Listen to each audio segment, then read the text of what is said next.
Feminism and Transgenderism. Why aren't feminists going ballistic over the fact that men are taking over women's sports and spaces? Answer: because transgenderism, 1, is the logical extension of feminism, and 2, because to complain about transgenderism would prove the lie of feminism itself. This is Dr. Avenir.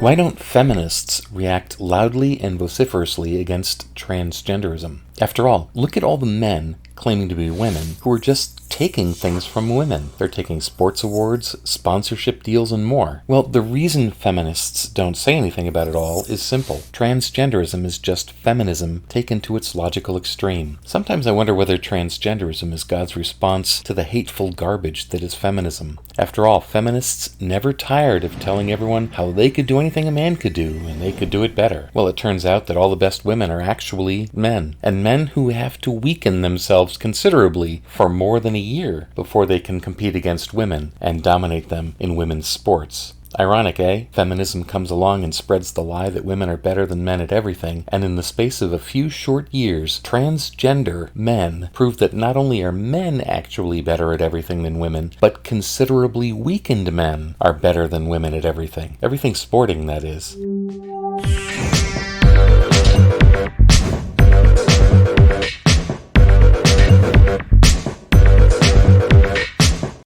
You have to understand the extent to which feminism has spread the big lie that women can do anything that a man can do. It was several years ago, and this is a fairly famous story, that I was listening to an interview of John McEnroe on National Public Radio. The interviewer, one Lulu Garcia Navarro, expressed amazement when McEnroe called Serena Williams, quote, the greatest woman tennis player ever, end quote. Why? Asks Garcia Navarro. Why the greatest woman tennis player? Why not the greatest tennis player straight up of all time? McEnroe replied with his now famous, or infamous depending on your perspective, quote, Serena Williams wouldn't be ranked above 700 on the men's tour, end quote, he said. This rocked Garcia Navarro back on her heels. She had no idea. The real truth is that Serena Williams wouldn't be able to make, likely, a single men's college tennis team in the United States. She might have trouble making a boys' high school tennis team. And Lulu Garcia Navarro, intrepid reporter on the highly prestigious National Public Radio, supposedly the creme de la creme of news reporting, believed that the greatest woman tennis player of all time could be the greatest tennis player of all time, bar none. Serena herself made the point that she had not a hope of beating a good men's player, and said, as they all do, quote, it's a different game, end quote. Yep, it's a different game, all right. Slower, longer, less flash, and far, far fewer great shots. Finally, Serena and her sister Venus have actually lost to a man ranked number 203 in the world when they were up-and-coming stars on the pro circuit. The guy had already played 18 holes of golf that day. Then he'd been drinking. Then he beat Venus and Serena 6-0 and 6-1.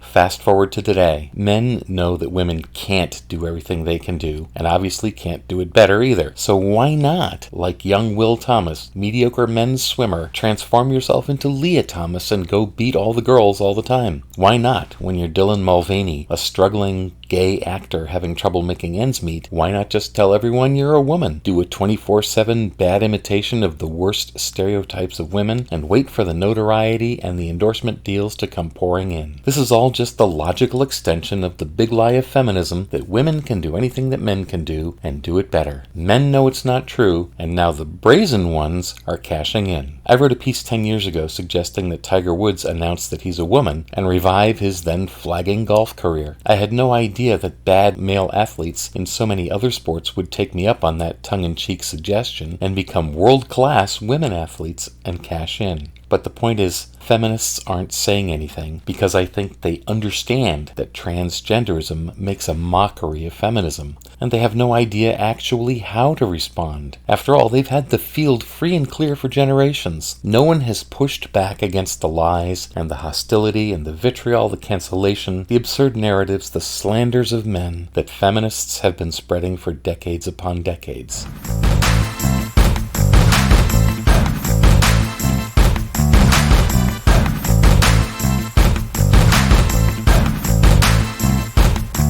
Now, when men weakened by depletion of testosterone and enhancements of estrogen are proving they're better women than actual women, what can feminists say? If they respond, they'd have no choice but to admit, to recognize, to acknowledge that the weakened guys are showing feminism for the collection of lies that it has always been. Seriously, after telling the world for decades that women can do anything a man can do, only better, and having been shown that actually men do it all better, and even when they've been significantly weakened, if they demand the men leave women's sports, then they know full well they're admitting that the weakened men are better at the sports than the actual women. The easiest response to their complaints would be, why? What's the problem? Can't women do anything a man can do, and better? Why would women fear any man, especially a weakened one, in their sports? If feminists were to complain about men dominating women's sports, they would be admitting that feminism is a lie, and really has always been a lie.